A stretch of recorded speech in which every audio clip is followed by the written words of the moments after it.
नमस्कार, जय हिंद साथियों। इस वक्त हम लोग मौजूद हैं जसीडीह रेलवे स्टेशन पर और आज देश में एक गंभीर मुद्दा पर चर्चा करने के लिए हम लोग जुड़े हैं, जिस मुद्दा का नाम है अग्निपथ। भारत सरकार के द्वारा आर्मी बहाली में एक बदलाव को लेकर के, जिससे कि देश के तमाम युवा नाराज हैं, एग्रेसिव हैं और जगह जगह तोड़ फोड़ और अनहोनी कर रहे हैं। ऐसे में आज हम लोग जसीडीह रेलवे स्टेशन पे मौजूद यहाँ का जो इंस्पेक्टर है, यहाँ का जो आरपीएफ है, यहाँ का जो जनता है, यहाँ का जो रेलवे और भी कर्मचारी है, यहाँ का जो ऑटो ड्राइवर है, यहाँ का जो आम जनता है, सबसे हमने बातें की और बहुत लोगों ने अच्छी अच्छी प्रतिक्रियाएं दी। कई लोगों ने इस पर कुछ खराब भी बोला।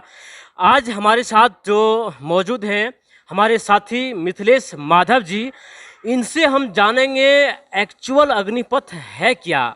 और इससे कई लोगों ने जो इससे पहले जो कहा कि देश के युवाओं को कई लोग खुद से भटक गए हैं और कई लोगों को भटकाया गया है। और आपको बता देना चाहूँगा कि आंदोलन में जितना भी शामिल है उसमें से ज़्यादा 80% से ज़्यादा युवाओं का उम्र पार हो चुका है, जो 25 साल, 28 साल, 30 साल, इवन 40 साल तक के भी इस आंदोलन को हवा दे रहा है और जिससे देश का संपत्ति को नुकसान हो रहा है।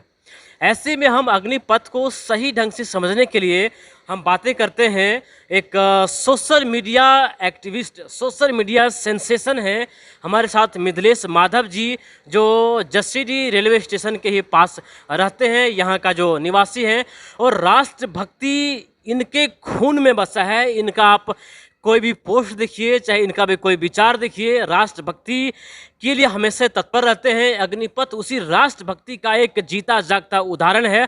इनसे बेहतर कोई नहीं समझा सकता है। सबसे पहले स्वागत है मिथिलेश माधव जी। जी बहुत बहुत धन्यवाद। आपने इस मेरे स्थानीय जसीडीह स्टेशन पर आकर के और हम लोगों ने जसीडीह के पूरा ग्राउंड रिपोर्टिंग किया। यहाँ के आरपीएफ इंस्पेक्टर, जीआरपी के अधिकारी, यहाँ के स्थानीय लोग, ऑटो ड्राइवर और यात्रियों को परेशानियों को बहुत करीब से समझा और जाना। उनके विचारों को भी हम लोग ने अपने कैमरे में शूट किया और वह बता रहे थे कि आज पूरे देश में जो रेलवे का ट्रेन बंद होने के कारण क्या कठिनाइयाँ हो रही है, इससे यात्री जहाँ तहाँ फंसे हुए हैं। अभी आपको बता रहे हैं कि कल से कोई भी ट्रेन इस स्टेशन पर नहीं आए। आज सुबह में मात्र एक ट्रेन लोकल आसनसोल से बंगाल से जसीडीह आया और काफ़ी संख्या में लोग वहाँ से जो फंसे थे वो उतरे। तो सबसे बड़ी बात है कि जो ये प्रोटेस्ट हो रहा है युवाओं के द्वारा, पहले युवाओं को ये सोचना होगा कि ये प्रोटेस्ट कर रहे हैं, आप बहुत अच्छी है, प्रोटेस्ट कीजिए, लेकिन आप जो देश में देश की संपत्ति जो पहुंचा रहे हैं, देश की संपत्ति को जो नुकसान पहुंचा रहे हैं, रेलवे हमारी संपत्ति है। रेलवे से हम पूरे भारतवर्ष में सफ़र करते हैं। जिस ट्रेन से हम शिक्षार्थी लोग, हम लोग सफ़र करते हैं और शिक्षार्थी जाते हैं परीक्षा देने के लिए, अपने इंटरव्यू देने के लिए, जॉब के लिए, आज उस ट्रेन को जलाया जा रहा है। ये देखकर एक बात हम यहाँ पे कहना चाहेंगे, एक बात हम मेरे ध्यान से सुन लो। जिस ट्रेन से तुम बिना टिकट के, ध्यान सुनना, जिस ट्रेन से तुम बिना टिकट के पटना, दिल्ली, हाजीपुर इंटरव्यू देने के लिए या फिर दौड़ने के लिए जाते हो, आज तुम उसी ट्रेन को जलाए हो। ये कहीं न कहीं तुम अपने ही पैर पे कुल्हाड़ी मार रहे हो क्या सर? बिल्कुल। और लोकतंत्र में प्रोटेस्ट का सबको अधिकार मिला हुआ है। ये संवैधानिक तरीके से सरकार तक बात पहुंचाने के लिए कोई भी कर सकता है, उसको पूरा हक है, लेकिन आप सरकारी संपत्ति को नहीं नुकसान कर सकते। ये आपने अपने पैरों में कुल्हाड़ी मारा। कल के डेट में आपकी गिरफ्तारी होती है, आपके ऊपर एफआईआर होगा, तो आप थाने में कैरेक्टर सर्टिफिकेट लेने जाएंगे तो क्या आपको देंगे? बिल्कुल नहीं। आप तो आर्मी क्या, आप कहीं भी जॉब करने के लायक नहीं होंगे।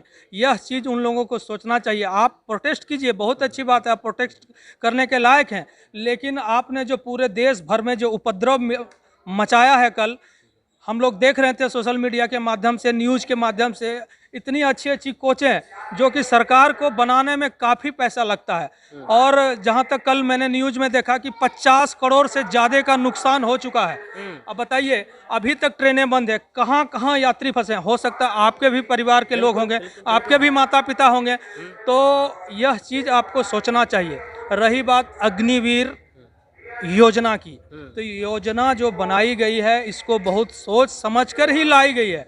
ऐसा नहीं है कि आए और कुछ भी ला करके दे दिए। उसके लिए सेना के अधिकारी, जो बड़े अधिकारी होते हैं, उस पर मंथन करते हैं, चिंतन करते हैं। उसके बाद ही ये योजना लाया गया है। सरकार तो उसमें शामिल है इसलिए कि भारत के भविष्य युवा होते हैं और युवाओं को आज रोजगार नहीं मिल रहा है। तो कम से कम 4 साल के लिए जो आपको रोजगार के तहत जो नौकरी मिल रहा है, सेना में जाने का एक मौका मिल रहा है, तो उस योजना को आप लाभ उठाएं। बहुत सारे युवा कहते हैं कि 4 साल के बाद मेरा भविष्य क्या होगा।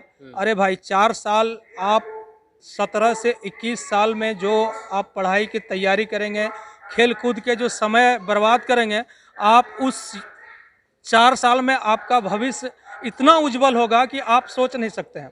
4 साल में आपके पास एक मोटी रकम होगी।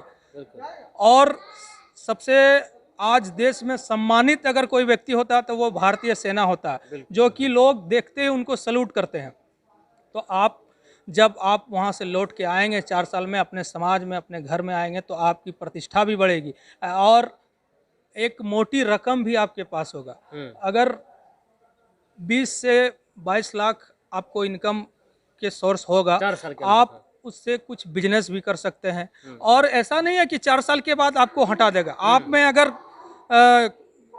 कैपेसिटी है तो वैसे सेना के अधिकारी आपको फिर परमानेंट करेंगे। 25% वैसे युवा को परमानेंट रखने वाले हैं जो काबिल है। हाँ, और आप जब रिटायरमेंट होंगे तो सबसे बड़ी आपकी प्राथमिकता क्या होगी कि आप सीएसएफ में, केंद्रीय सशस्त्र बल में, अपने राज्य पुलिस में, ऐसे जगह में आपको सबसे बड़ी उपलब्धि मिलने वाली है। और आप प्रोटेस्ट कर रहे हैं, बहुत अच्छा, प्रोटेस्ट कीजिए, लेकिन ये जो उपद्रवी लोग आपके साथ मिलकर जो देश की संपत्ति जला रहा है, ऐसा मत कीजिए। एक बात हम कहना चाहेंगे, जिस तरह से उत्तर प्रदेश में योगी आदित्यनाथ आतंकवादियों और उपद्रवियों को नाम चिन्हित करके उसके घर पे बुलडोजर चला देती है, उसी तरह से इस प्रोटेस्ट में जितना भी उपद्रवी शामिल है, सबको पहचान करके उसका कैरेक्टर सर्टिफिकेट पर लाल कलम चला देना चाहिए, ताकि आने वाले कोई भी बहाली में वो अप्लाई करने के लायक नहीं रहे। वह देशद्रोही है और वह उसके कैरेक्टर कहीं ना कहीं खराब कर देना चाहिए। क्योंकि अगर आप जिस देश की रक्षा के लिए आप जा रहे हो, उसी देश को तुम जला रहे हो, ये कहीं ना कहीं गलत है। हमारा उम्र आज करीब 41 वर्ष हो चुका है और उम्र नहीं होने के कारण हम वैसे योजना का लाभ नहीं उठा सकते हैं। बिल्कुल।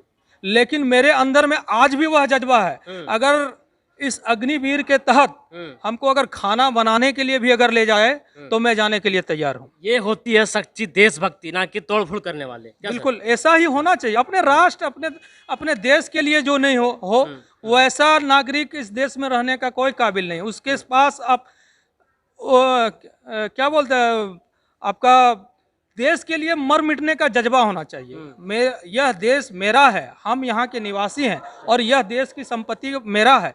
सरकार तो एक व्यवस्था होती है उसको चलाने के लिए, लेकिन आप जिस तरह से ये उपद्रव किए, दंगा किए, जो भी किए, कहीं न कहीं आपको बरगलाया गया, भटकाया गया, आप उस चीज़ को नहीं समझ पाए, जिस कारण से बहक करके पूरे देश को, संपत्ति को नुकसान, गलत स्टेप लिए और नुकसान पहुंचाएं। ये सरासर गलत है, ऐसा नहीं होना चाहिए। आप एक सवाल इनसे हम सिर्फ यही अब लास्ट में करना चाहेंगे कि मिथिलेश जी, जिस युवाओं ने इस तरह से करोड़ों का संपत्ति का नुकसान किया, अब उसके साथ क्या होना चाहिए? ये तो सरकार तय करेगी और जो तय करेगी उसको मानना ही होगा, क्योंकि उसका करियर खराब ही होने वाला है। आपके फुटेज को खंगाला जा रहा है सरकार के द्वारा और आप उसमें अगर शामिल हैं तो आप पर एफआईआर होगी, आप जेल जाएंगे और आपका करियर बिल्कुल खराब हो जाएगा। आप जिस नौकरी के लिए इतना बवाल किए, आप उसमें जाने के योग्य नहीं बचेंगे। बिल्कुल। आप सुन रहे थे हमारे साथी मिथिलेश माधव जिसे अग्निवीर क्या है, क्यों करना चाहिए, इससे क्या फ़ायदे हैं, फ़ायदे ही फ़ायदे हैं, कुल मिलाकर के कोई नुकसान नहीं है। तमाम तरह के आप वीडियो देखने के लिए यूट्यूब चैनल जनता प्लस को सब्सक्राइब करिए। फिर इस तरह से ज्वलंत मुद्दा पर हम आते रहते हैं। तब तक के लिए जय हिंद, जोहार झारखंड।